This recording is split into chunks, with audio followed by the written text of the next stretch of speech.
કશ તો બધાને સાચું નહીં લાગે, પણ હકીકત તો એ છે કે મને એક પણ નકારાત્મક વિચાર નહોતો આવ્યો.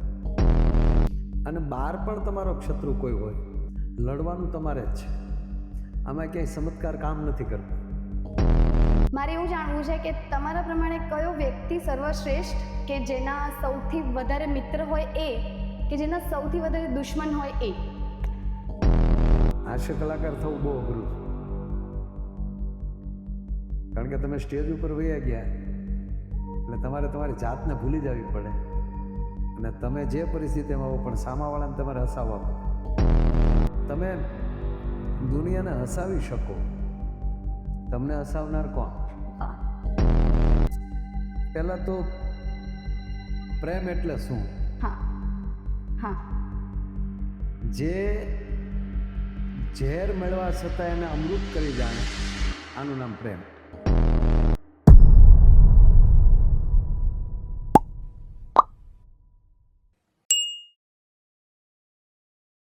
કેમ છો ગુજરાતીઓ? વેલકમ બેક ટુ બે ઘડી બેઠક.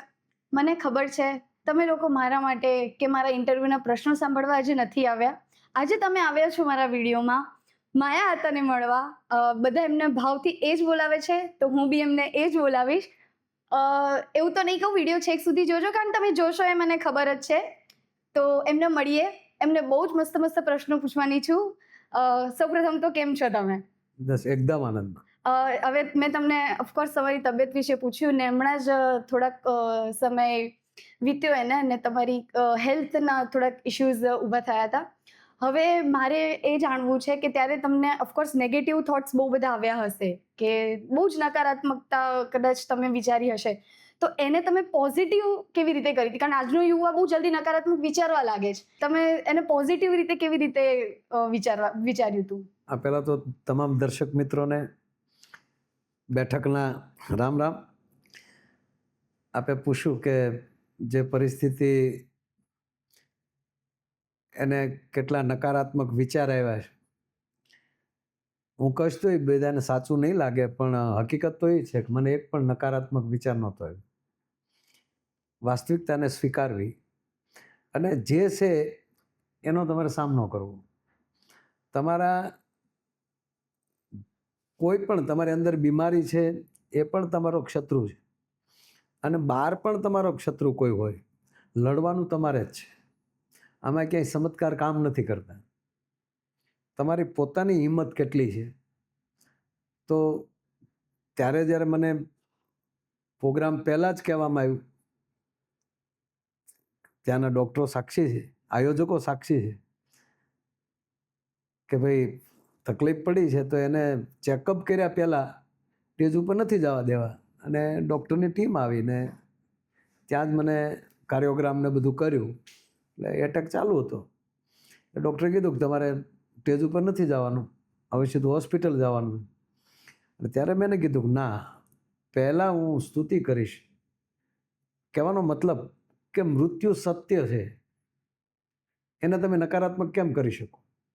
અને જે સત્ય જ છે એનો ભય છે એનો, અને જે થવાનું એ થશે જ. એટલે એક બહુ જૂનો દુહો છે કે ફેરવા નહીં એમ ફરે નહીં, થાતું હોય એમ થાય, ફઈબાને મૂછું ઉગે તેને કાકા ન કહેવાય, એ તો ફઈ જ કહેવાય.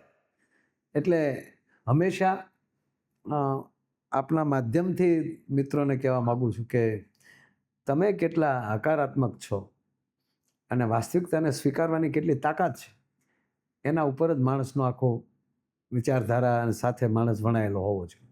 મારે એવું જાણવું છે કે તમારા પ્રમાણે કયો વ્યક્તિ સર્વશ્રેષ્ઠ કે જેના સૌથી વધારે મિત્ર હોય એ કે જેના સૌથી વધારે દુશ્મન હોય એ? મિત્ર અને દુશ્મન એ એક સિક્કાની બે બાજુ છે. તમારા જેટલા સ્નેહી વધવાના એટલા જ તમારા વિરોધાભાસી વધવાના.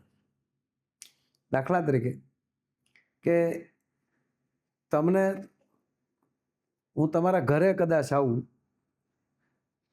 તો તમારા ગામમાં અથવા તમારા પાડોશમાં તમને કોણ નથી સ્વીકારતું એ મને ખબર નથી, પણ હું તમારા ઘરે આવું એટલે તમારા વિરોધી જેટલા છે એ મારા વિરોધી ઓટોમેટિક થઈ ગયા. શું કામ? કારણ કે એને એવું જ થાય કે આ બધા સરખા છે. જેની દરેકની, એટલે જેટલા મિત્ર બનાવશો એટલા જ વિરોધાભાસી વધશે જ. એની કરતાં કોઈ મિત્ર જ નહીં અને કોઈ દુશ્મન નહીં. જે જેની રીતે વિચારતો હોય એને વિચારવા દેવાનું રહે, અને જે તમારે અરે લાગણીથી જોડાયેલો છે એ લાગણીથી જોડાયેલો રહેવાનો છે.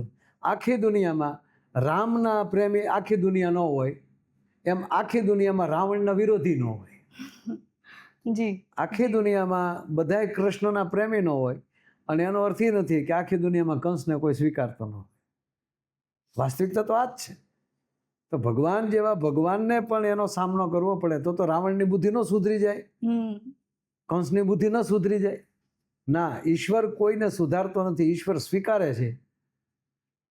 અને એ જે તમારી આપણી અંદર જ્યાં સુધી સ્વીકાર ભાવ ન આવે બીજાને, ત્યાં સુધી એ વસ્તુ થઈ શકવાની નથી. એટલે કોણ દુશ્મન અને કોણ મિત્ર એ તમને આખી દુનિયામાં આખી જિંદગીમાં ખબર નહીં પડે જી કે તમારો મિત્ર કોણ હતો અને તમારો દુશ્મન કોણ હતો. હું તમારા હાસ્ય કલાકારના જે તમારા શોઝ હોય છે ને એ હું જોતી હોઉં છું, મને બહુ જ મજા આવે. એક વસ્તુ મેં એમાં નોટિસ કરી છે કે તમે હંમેશા હાથમાં આ માળા પહેરો છો, તો એના પાછળનું રહસ્ય શું છે?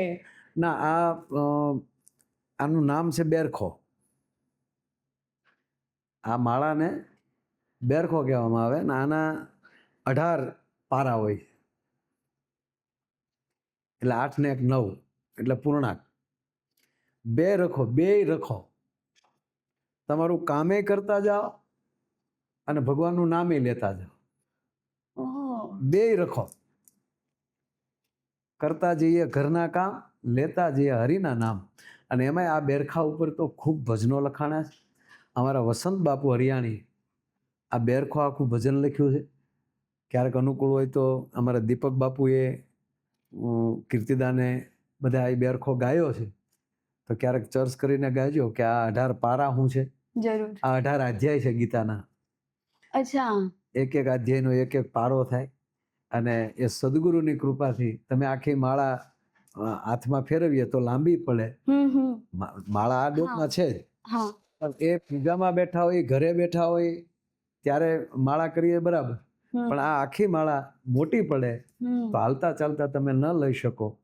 ત્યારે આ બેરખો જે છે એ, અને બ્રહ્માજીના હાથમાં પણ બેરખો છે, ગાયત્રી માતાજીના હાથમાં પણ બેરખો છે, ભગવાન શિવના હાથમાં પણ બેરખો છે.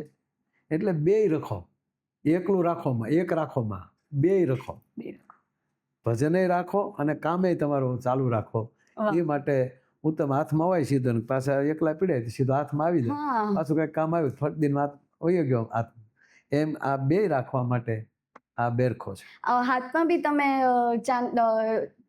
ચંદનનું છે, હા, તો એનું બી કંઈક ખરું? ચંદન એ પણ એક આપણો પરિચય છે. કે જેમ નવોઢાએ જેના લગ્ન થયા હોય એ દીકરીએ સેથો પૂરે નક્કી થઈ ગયો ને કે એના લગ્ન થઈ ગયા, આની માથે કોઈક ધણી છે, એમાં તિલક એ છે કોક આને ગુરુ છે, આ નુગરો નથી. અચ્છા. એટલે એ તિલક એ આપણી નિશાની છે. અને બીજી વાત, આધ્યાત્મિક રીતે કહેવા બેસું તો એ તિલક ઉપર ઘણું બધું આવે, કારણ કે એ ધ્યાન અને કેન્દ્રની વાતું છે, અને ત્રીજું નેત્ર પણ કહી શકાય, ઘણું બધું એમાં આવે. પણ મૂળ વાત એ છે કે તમારો પરિચય છે સંતાન, કે તમે જે તિલક કરો છો તો એ તમારો પરિચય આવી દીધો. પણ હવે પ્રશ્ન મૂળ એ જ, શું હાસ્ય કલાકાર થવું આસાન છે, સિમ્પલ ખરું, કે બહુ જ મુશ્કેલ? હાસ્ય કલાકાર થવું બહુ અઘરું છે, કારણ કે તમે સ્ટેજ ઉપર વયા ગયા એટલે તમારે તમારી જાતને ભૂલી જવી પડે, અને તમે જે પરિસ્થિતિમાં આવો પણ સામાવાળાને તમારે હસાવવા પડે. એનો એક નાનો દાખલો આપો. એક ભાઈ એક બુક સ્ટોર ઉપર ગયા. અચ્છા. ત્યાં જઈને કીધું કે મને એક હાસ્યની બુક આપો. ઓકે. એની અંદર એવા જોક્સ હોય, એવી મને હાસ્યની બુક આપો. એટલે બુક કાઢી આપી, અને કિંમત કરી કે આની અંદર એટલા જોક છે અને આની કિંમત એટલી. પેલો લેનાર માણસ પાસે એ કિંમત નહોતી, કે ભાઈ આનાથી સસ્તી કોઈ, મારી પાસે એટલા રૂપિયા નથી. તક ને આનાથી સસ્તી નથી, પણ તારે તો હસવું જ છે ને, તો એક કામ કર, કેવલ 30 રૂપિયા ટિકિટ છે, સામે સર્કસ ચાલે છે, અને એની અંદર એક જોકર છે, એ બહુ હસાવે છે, વાહ. એને સાંભળી લે. એ કેવલ 30 રૂપિયામાં તને આનંદ થશે. અને ત્યારે એ માણસે કીધું કે જોકર જ હું છું. વાહ વાહ. એ જોકર જ હું છું. હું ક્યાં હસવા જાઉં? વાહ. મને કોણ હસાવે? હું દુનિયાને હસાવીશ. અને એટલી વાત ઉપરથી મેરા નામ જોકર આખું ફિલ્મ પડે. અચ્છા. કહેવાનો હા. મતલબ કે આ તમે દુનિયાને હસાવી શકો. તમને હસાવનાર કોણ? વાહ. તમે એકદમ. ઘર બહાર મૂકી શકો. એટલે મતલબ કે એ જ્યારે આખા પરિવારનું સમર્પણ હોય. મને મારો પરિવાર એમ કહે કે નથી ઘર બહાર જવાનું, પૂરું, કે આપણે ક્યાં ઓલું છે તો. પણ ના, એ બધાને ખબર છે કેવલ પૈસા માટેનો મુદ્દો નથી, પણ કે આ જે કામે નીકળ્યા છે એ કામ એને પૂરું કરવાનું છે. વાહ. એટલે પહેલાં તો પોતાનો સમય અને પોતાની બધી વસ્તુને ભૂલીને જે મંચ ઉપર આવતો એ સાચો કલાકાર છે. વાહ વાહ. આજનો ઘણો બધો યુવા તમને પ્રેરણા ગણે છે અને ગણવું જ જોઈએ, માનવું જ જોઈએ. પણ એક તમારા માટે એવો એક પ્રસંગ કે કિસ્સો કોઈ હોય કે જે તમને પ્રેરણા આપતો હોય હમણાં બી, તો એ કયો હશે? પ્રેરણા તો પહેલી વાત તો એ છે કે કોઈ પણ જાહેર જીવનનો માણસ હોય એને પલે પલમાંથી પ્રેરણા મેળવવી જોઈએ. કોઈ પણ જગ્યાએ કંઈક ને કંઈક એવી પ્રેરણા મેળવવી જોઈએ. અને જે સમય હાથમાં આવી જાય એ સમયનો પૂરેપૂરો, દાખલા તરીકે હું અહીંયા તમારી સામે અત્યારે બેઠો છું, તો હું અત્યારે જે પૂછું અત્યારે મારે વર્તમાનમાં રહીને જે છે પછી મારે મોડું થાય ને મારે આમ છે ને મારે ત્યાં ના આવી ગયા, તો એ સમય સાથે તમારો સમયનો સદુપયોગ થાય. અને જે વ્યક્તિ જગત માટે કંઈક કરવાની, કરી છૂટવાની તાકાત હોય અને જે બીજા માટે જે ચાલતો હોય એની પાસેથી પ્રેરણા લેવી જોઈએ. સ્વાર્થી માણસથી કોઈથી પ્રેરણા લેવી નહીં. વાહ.